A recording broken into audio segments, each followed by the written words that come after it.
माननीय आमदार गोपीचंद पडळकरांच्या फोटोला दुग्ध अभिषेक केला काठेवाडी येथे।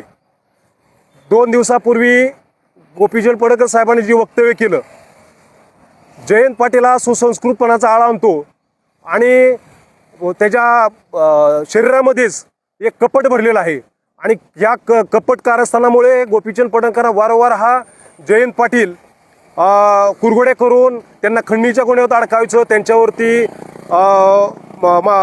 जीवे मारण्याचा प्रयत्न करणे, अशा ह्या पद्धतीचा जयंत पाटील वारंवार ह्या घटना घडवत आहे।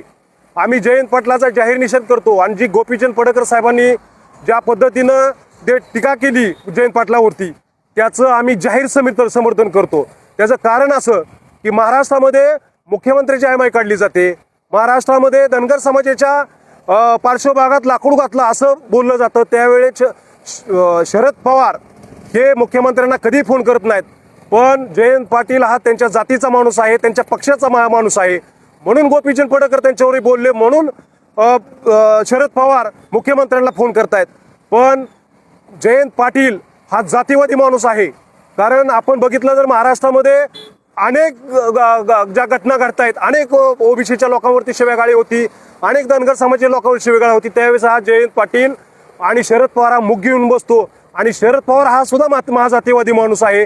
कारण गोपीचंद पडळकरांवरती ज्यावेळेस गोपीचंद पडळकर जतमध्ये निवडून येतात, ते त्यांचे कायम डोक्यामध्ये त्यांच्या सल आहे की गोपीचंद पडळकर सारखा माणूस 40,000 तिथं निवडून येतो, म्हणून त्यांच्या ह्या कुरघोडे चालेत। म्हणून आज त्यांच्या फोटोला आम्ही दुग्ध अभिषेक घातलेला आहे। त्यांनी काल जयंत पाटलाच्या समर्थकांचे आंदोलन केलं, त्या आंदोलनामध्ये जो तिथं जे काही नंगानाच त्यांनी सुरू केला गोपीचंद पडळकरांच्या प्रतिमेला चपल्याचा हार वगैरे घातला आणि तिथं त्यांनी ती जी काही नंगानाच केला, तर गोपीचंद पडळकरांच्या आम्ही जाहीर समर्थन करतो।